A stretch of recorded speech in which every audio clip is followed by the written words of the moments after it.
Hello and welcome to Mr. Randy's Wine and Spirits. I am Mr. Randy, and today we're going to be doing another full review episode. If you're new to the channel, hello, welcome. Come on in, all my returning viewers. You know how we do. So let's get it on, shall we? Today's full review episode is going to be of the Campo Tequila Reposado, rested in wine barrels, 40% alcohol by volume. 100% the agave. Let's take a look at the back side. It comes from the heart. The illustration by Mexico City artist Raul Urias depicts our passion for the art of creative tequila and our pride in the land from which it comes. We believe in improving on tradition. That's why we rest this tequila in wine barrels for a smoother finish. Salud. Don't need distilled and produced by at Casa Don Roberto, Jalisco. There's your website. There's your NOM certification 1437, and well, that's it. So let's get this cork pop. That's a big hunker. We know those big hunker knobs. Ooh.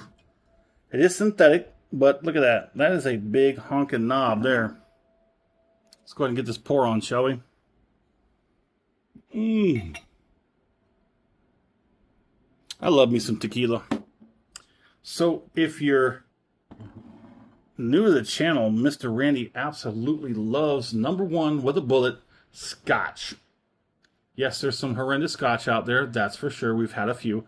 There are mostly good Scotch, just like tequila. The majority of tequila on the market is good tequila. Not just good for you, but tastes good. It's a good experience, just like Scotch. Most of it's good. Occasionally it's bad. But there it is. So what is my third? Well, my third choice of libations is Armagnac. I've recently got into Armagnac, and I'm trying to swing back to Cognac to see if I can figure out how I can enjoy Cognac better. So when it comes to Armagnac, I would say no less than 10 years. We have yet not tried any 5-year or 5+ year Armagnac. I have a few on the list. I will try them. But so far, we have said, yes, no less than 10 year. So when it comes to Scotch, same thing. But we've decided that 12-year single malt is where you like to start with Scotch. What about tequila? Well, currently in the industry of tequila, it's still kind of the Wild Wild West. We haven't solidified, actually we have rules, but they're not being enforced by the government or any other entity except for the consumer. So if you are consuming tequila, please, make better choices so that the industry lets all these dead ends die off and the good stuff will remain. So let's go ahead and get this on, shall we? So, it is double distilled. I think a lot of tequila, most tequila will probably be triple distilled, and it smooths it out a little too much. But double distilled means you have a little bit of rough edges, and it gives it a little more character. So they claim this was over 3 months rested in French oak wine barrels. Not particular in what wine barrels. But French oak was used to make the barrels in which the wine was, rested in. And then this tequila was rested in those French oak wine barrels. Now, if you know Mr. Randy, I don't like French oak. I really don't. It just kind of rubs me the wrong way. But here's an interesting. They said that they ferment these in open air tanks. Now, I don't know what that means. I don't have a picture in my head about how exactly. I couldn't find anything on that, but there's an issue. So with Mi Campo, depending on what website you go to and who you talk to, there's a discrepancy in dates. So one place says 1 month. Their official website says over 3 months. But then another somewhat reliable source to me says it's up to 1 year. So which is it? Is it 1 month? 3 months? up to 1 year. I don't know at this point what to think, but I just let my own experience tell me what I think I should know. So I paid $23.59 out the door for this 40% ABV tequila. You can see right there that it's not very dark, so I'm absolutely thinking no color added. And by my own experience, I would not say that is 1 year. Would you say that's 1 year? Would you say that's 1 year rested in oak? I don't think so. I'm thinking it's probably more towards the middle where we said about 3 months, maybe a little more than 3 months. Because yeah, it looks more yellowish in this bottle than it does in the glass, but also understand it was rested in wine barrels, ex-wine barrels. Didn't say what kind of wine, but wine is what? Reddish, right? So I'm definitely thinking 3 months or less. But hey, one of the other parts about this line of Mi Campo is that it's non-additive, it's additive free and organic. On the nose, very nice. It's like cooked agave, a little bit of spice and caramel, slight vanilla back end, very robust in a vegetal sense. I remember on the off the rip video, while we're here, let's go ahead and knock that out. For all my new viewers turning in for this one, I do a 3-part series. Part 1, off the rip, get it home, crack it open, have my first pour, share my first impressions with you because that's what I do. Part 2, full review, where we're at today. We drink it down halfway, put the cork on it, put it on the shelf, let it sit for a week and a half, let it open up, let it, stretch its legs and whatnot, off gas. And while it's doing that, I go online, find as much as I can, mostly convoluted, controversial information. Don't know what to think, but hey, we go on our own experiences from here on out, right? Right. So we come back, we talk about it, I score it, continue to drink it because part 3, final pour, thusly named, we have that final pour in the glass, compare it to the first pour, off the rip, and everything in between. So where was I? Ah, yes. On the off the rip, I was thinking about earthy. There is a very slight earthiness, so let's put it in a percentage point of view, shall we?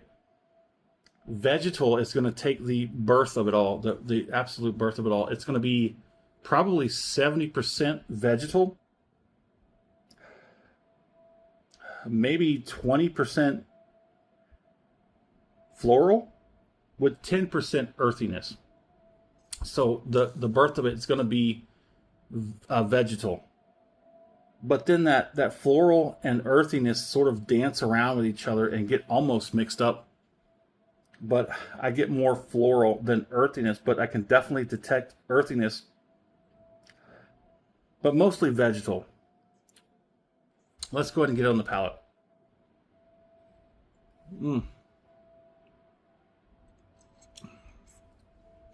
Definitely cooked agave. Apple. Possibly like a light green, like a green apple. Honey. A twist of maple. Man, I love me some tequila. It just still kind of like it still twists me that when in my younger years, the way tequila was perceived to be this absolute atrocity of libations, and you have tequila and salt and all this other crap that you do when you're young and stupid. And you just do it wrong. And now here I am all this time later. Oh, that's so nice.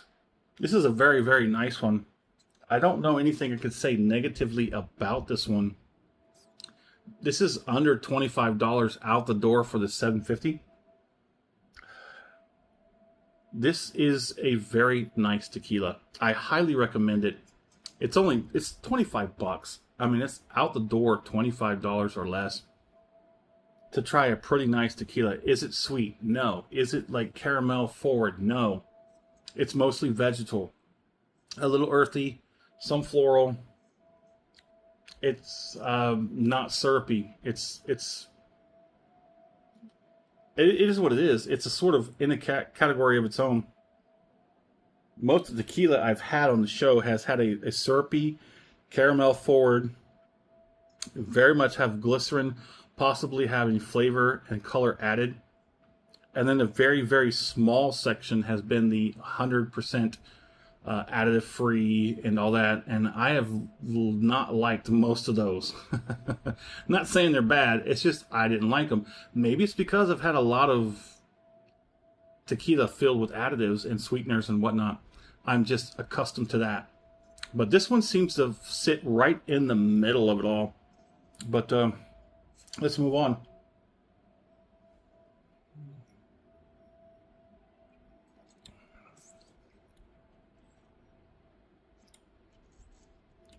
It's got some good viscosity, as you can see. Transfers relatively nice to the mouth. It's not so much as watery where it falls apart once it gets on the palate, but it doesn't bunch up and hold together as if it were glycerin based. It does sort of like spread out when it hits the palate, so therefore I'm not thinking there's glycerin. If there is, it's negligible, at least as far as I can tell. If you liked the video, go ahead and get that thumbs up button. If you haven't done so already, go ahead and subscribe to the channel. That way all these content and videos will come to you as soon as I release them. Let's go ahead and I'm going to push it a little bit, but we need to move on because I'm already at like 12 minutes. Let's go ahead and get this finish done.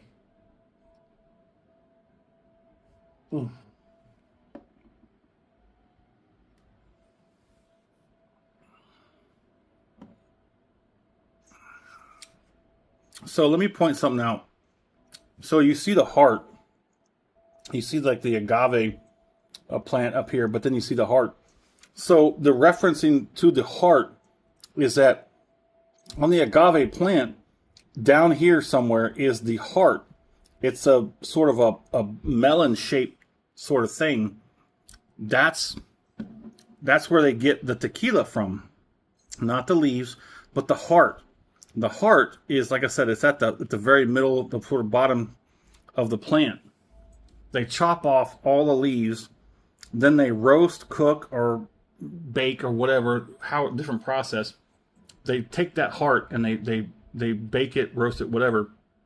It cooks off the water content and it concentrates the sweetness, the natural sweetness of the plant. Then they take that and then they mash the heck out of it in sort of ways or another, stone rollers or whatever. And then they sort of, process it from there. And then all that sweet juice comes out and you've got tequila. Let's talk about the finish. Ooh, so as far as the back of the tongue, the cheeks and the jowls, I got some good action, some spiciness, some sort of robustness. The gums have a little bit of light tingliness, and even though the lips have a very light touch,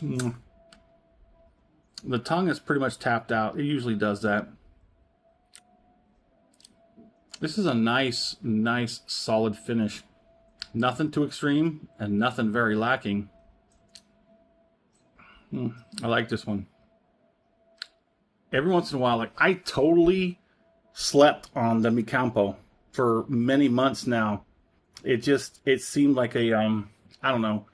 Sometimes they do, your marketing is on point and your product is not. But sometimes your product is on point and your marketing is not so alluring, but I don't know. You have to sort of pull that out and toss it in the bin and just start plugging away like I do. Just try something new every single time.